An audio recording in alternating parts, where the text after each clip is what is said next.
Yeah, this team's going to run right at you probably. I've been MO so far. You like that challenge, or the team just lines up and comes to the defensive front? Yeah, it really don't matter to me. Just put the ball down and let's play. That's my mindset.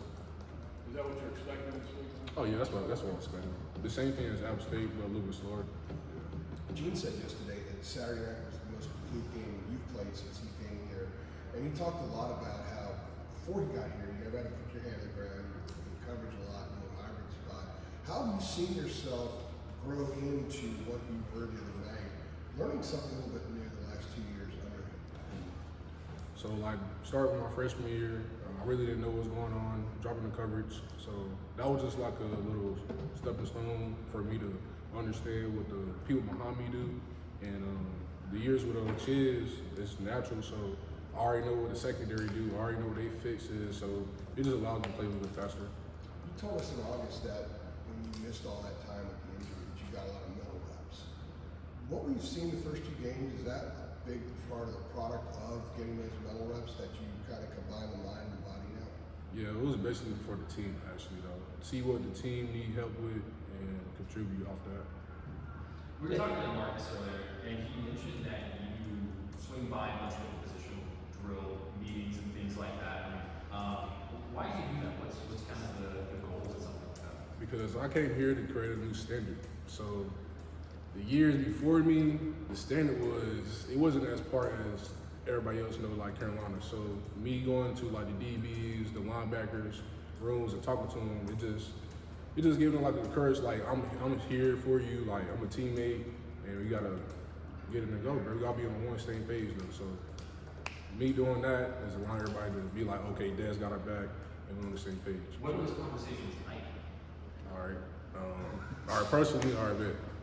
I see somebody mess up, I walk up to him, I'm like, all right, what you do wrong in this? Because I already know what he got. I already know like buzz flag, deep third, all that.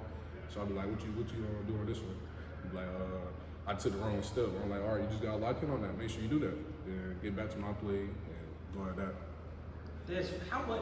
How hurt were you in camp, and how close were you to not playing in the opener? Because it seemed like you were out for a while, and there was some doubt if you'd be able to go against South Carolina. Like, how much did you have to overcome to get back on the field?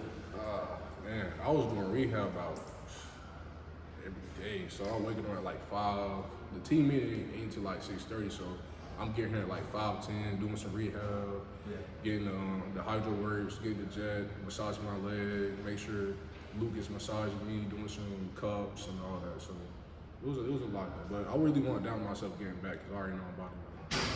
Did you feel like you were at 100% when you played the opener, or were you not there yet? I was 100% for sure. I wouldn't put myself out there if I was 100%. Another thing Gene said yesterday was that you've learned what maybe your 2 best moves are in a pass rush. And that one of the things a lot of guys take time learning how to do is they want to do a bunch of different stuff, but usually pass rushers are good at maybe 2 things. What are those 2 things that you're really good at? And what was that moment or that period when you realized, okay, this is what I can lean on and I can consistently get some pressure with it?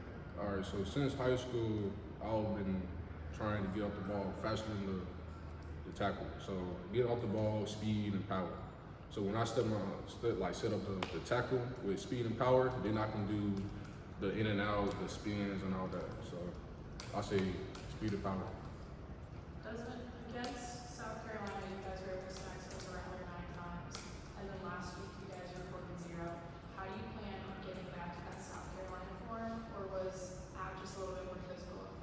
No, it don't have nothing to do with physicality. It was more like the game plan. App State came in, they was running the ball more flat runs and play action boot. So it's gonna be kind of hard getting sacks from there, but we just gotta work hard and do effort at the end of the day. Gene has told us about, he was telling us about Kanan, and he was talking about his pass rush ID. Like, when they give that to you guys, how do they give it to you? Is it like a note card? Is it something they send to your phone? Like, tell us about the pass rush ID. It seems like a kind of a cool thing, or maybe to just me. But, how do they go about giving you that info? And do you pull that thing up and study it? What do you do? They send it to our iPads, and basically we don't think of O linemen, we think of them as objects. So you know, we trying to get to the quarterback, and there's somebody in front of us that's trying to stop us. So the best way to get past a big person is by speed and power. So yeah. So y'all just call these guys objects, not O-line. Yes, Okay. objects. Yep. What is the point behind them being objects and not O-line? Because like you looking at a person, like you already got them in your hands, so you don't gotta look at them. So you just gotta avoid them and get past them. It's the obstacle between you and the quarterback. Yep. Yes, you know, some of the coaches have talked a little bit about just kind of the importance of getting off the field. I know that you were saying that Minnesota probably played a similar game to App State, just in the way that they run the ball, things like that. But just kind of what's going to be the key for you all, just, you know, stopping those drives early and you know, just, you know, getting off the field and bring the offense away. Just creating different line of scrimmage, knocking them back, staying in gaps, and letting the linebackers fit. Des, can you take us into the mindset of what it's like when a team is trying to ball control and has one of those extended drives? You know what I mean? When your ball's like on your 30 or something like that, it's been a few minutes. What is it like being with that? How do you try and turn that situation? This is my process. This is my little thought process. So like okay, the inside of 30, we got to get a stop. All right. If they do like any pass, I gotta stay low, get my gap fit, and work out if it's like a boot action or something like that. You know, just make sure everybody else on the same page. Like, if they didn't get the call, or make sure they got the call. Make sure everybody know where we're going. Like, if we're going to the boundary, be like, we're going to the boundary, or field, something like that. Just make sure, communicate, and make sure everybody on the same page. Des, over the last couple of years, I mean, the numbers weren't what people normally would expect. What have the last two games done for you and your confidence personally to show not only everybody else but yourself that I can do this, this is what I expected, and this is what I'm going to do? It just shows everybody what I can do, basically, though. Cause like when I came here, people really didn't know like who I was going to be. Maybe I want the guy at first, but you know, we in the system now 2 years, which is defense. So we just getting comfortable, you know, playing fast. Were the expectations too high? Were they crazy? I mean, for like people look at you, you know, your size. Like, did they just expect too much? No.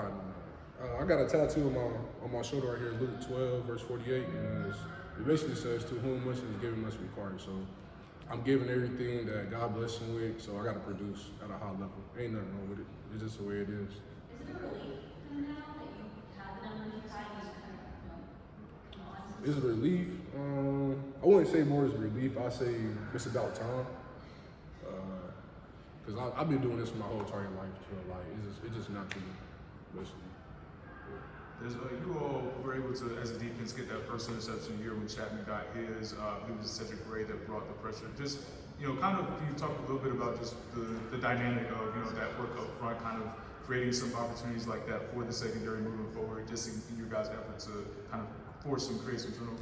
Oh yeah, most definitely. Getting off the ball, and you seen last game when I hit the quarterback, he could be back there shook the whole game. So like, he don't want to get hit. And him getting the ball out fast is like making him kind of erratic. So like, it just leaves the picks, basically though. And so yeah. Was it frustrating at all? You guys got a lot of hits on App's quarterback. I mean, I think it was 9 or 10 hurries, 5 or 6 hits. Like, was it frustrating at all not being able to just finish it and get the sack? No. Okay. The job is to make the quarterback get off his point. And once we do that, hey, it's good. That's when you get turnovers, you get fumbles, sacks, strip sacks, and all that. So, ain't nothing wrong. Yes, we like sacks, but we want him to get off his point at the end of the day. You want him to feel it. Yep. Does Minnesota and their coach PJ Fleck, they run that Big Ten ball control, that heavy ground game? How are you guys going to adapt and tweak your game plan to prepare for that? We just gonna show up, play ball. We're gonna have the coaches handle that. We're just gonna play pretty much. All right. Thanks, guys. That's good. Appreciate it.